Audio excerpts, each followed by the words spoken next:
નમસ્કાર વિદ્યાર્થી મિત્રો, આજે આપણે ધોરણ 9 એમાં સ્વાધ્યાય 1.3 એમાં છેલ્લો ક્વેશ્ચન બાકી હતો એ જોવાનો છે. તો ચાલો જોઈએ. તો ક્વેશ્ચન નંબર 9 છે એવો છે કે નીચેની સંખ્યાઓનું સમય અને અસમય સંખ્યાઓમાં વર્ગીકરણ કરવાનું છે. એટલે કે આપણે સમય સંખ્યા કઈ કઈ છે આપેલા ક્વેશ્ચનમાં અને અસમય સંખ્યા કેટલી છે એ આપણે કહેવાનું છે. તો પહેલા તો અહીંયા ઉદાહરણ છે એમાં જોઈએ તો પહેલું ઉદાહરણ છે એ વર્ગમૂળમાં 23 છે. તો પેલું જોઈએ વર્ગમૂળમાં 23. હવે આપણને એ ખબર હોવી જોઈએ કે 23 છે એ વિભાજ્ય સંખ્યા છે કે અવિભાજ્ય સંખ્યા. તો 23 છે એ અવિભાજ્ય સંખ્યા છે, કેમ કે એના અવયવ છે એ 1 અને 23 પોતે આ બે જ અવયવ છે મળે એટલા માટે એ અવિભાજ્ય સંખ્યા છે. જ્યારે કોઈ પણ અવિભાજ્ય સંખ્યા છે વર્ગમૂળમાં હોય તો એવી સંખ્યાને અસમય સંખ્યા છે એ કહેવાય. બરોબર, તો આ સંખ્યા કેવી થશે? અસમય સંખ્યા થશે.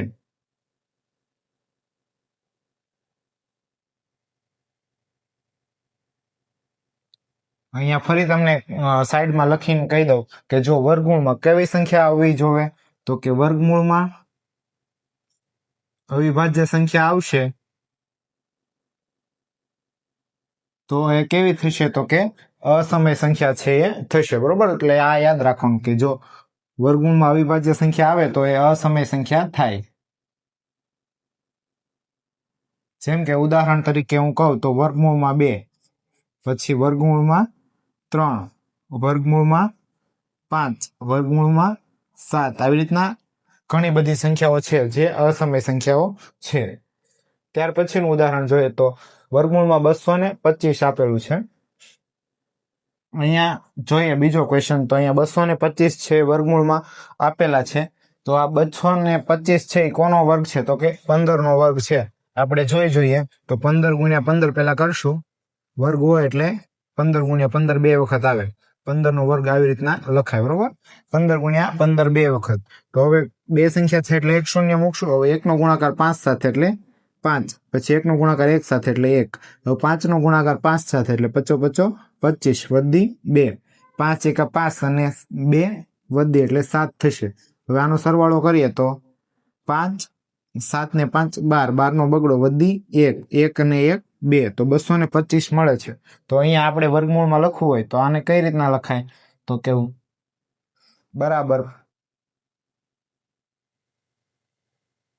બરાબર વર્ગમૂળમાં અહીંયા 15 એનો વર્ગ છે લખાય. હવે અહીંયા આપણને ખબર છે કે વર્ગમૂળ છે એને કઈ રીતના લખાય? તો કે 15 નો વર્ગ એમનેમ અને આ જે વર્ગમૂળ છે ને 1/2 આવી રીતના લખાય. હવે અહીંયા છે આ 2 છે એ ઉડી જશે એટલે 15 ની 1 ઘાત છે એ આવશે. અહીંયા તમે આ કાઉન્સ ન કરો તો ચાલે, 15 નો વર્ગ.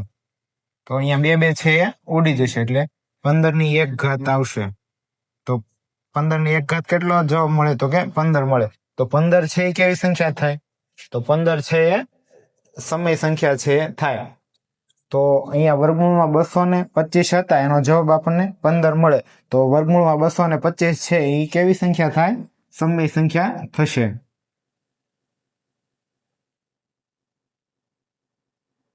તો અહીંયા લખું સમય સંખ્યા. વર્ગમૂળમાં 225 કેવી છે? તો કે સમય સંખ્યા છે. ત્યાર પછીની સંખ્યા જોઈએ આપણે 0.37 96. 0.37 96. હવે અહીંયા છે આપણને ખબર છે કે આ છે 7 દશાંશ અભિવ્યક્તિ છે. જો 7 દશાંશ અભિવ્યક્તિ હોય તો એ કેવી સંખ્યા હોય? તો કે સમય સંખ્યા છે એ હોય. તો આ સંખ્યા કેવી થશે? તો કે સમય સંખ્યા થશે. જો આ સંખ્યાનું પુનરાવર્તન થતું હોય તો આ સંખ્યા છે એ પાછી કેવી બની જાય? અસમય સંખ્યા છે બની જાય. ત્યાર પછીનું ઉદાહરણ જોઈએ તો આપણને વધુ ખ્યાલ આવશે. તો ઉદાહરણ 4, પ્રશ્ન 4 છે જોઈએ તો 7.47 84 78 આ સંખ્યા છે એ રિપીટ થાય છે. એટલે કે અહીંયા છે 47 84 78 છે એ પુનરાવર્તન થાય. જો આ સંખ્યા છે એ જોઈએ તો આ સંખ્યા કરતા અલગ છે. આ સંખ્યા છે એનો અંત અહીંયા આવી જાય છે, જ્યારે આનો અંત આવતો નથી. એટલે કે આ સંખ્યા છે કેવી થઈ? તો કે અનંત અનાવૃત થઈ. તો આવી સંખ્યાઓને કઈ સંખ્યા કહેવાય? તો કે અસમય સંખ્યા છે એમ કહેવાય. અસમય સંખ્યા. તો અહીંયા 7.478478 છે એ અસમય સંખ્યા થઈ. ત્યાર પછીની જોઈએ તો 1 પોઈન્ટ, પછી 10, પછી 1, પછી 2 શૂન્ય, પછી 1, પછી 3 શૂન્ય, આવી રીતના ચાલ્યા જ કરે. બરોબર, પહેલા 1 શૂન્ય, પછી 2, પછી 3, પછી 4, એવી રીતના આગળ ચાલ્યા કરશે. તો અહીંયા આપણે જોઈએ તો આ સંખ્યા છે એ અનંત અનાવૃત સંખ્યા બની. એટલે કે આ સંખ્યા છે એ કેવી થશે? તો કે અસમય સંખ્યા છે થશે.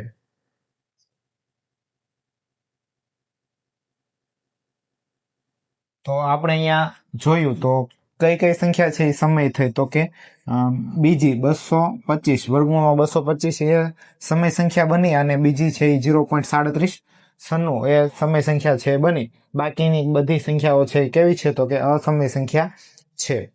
તો આ વિડીયો તમને કેવો લાગ્યો એ જરૂરથી જણાવજો. અસ્તુ. જય હિન્દ, જય ભારત.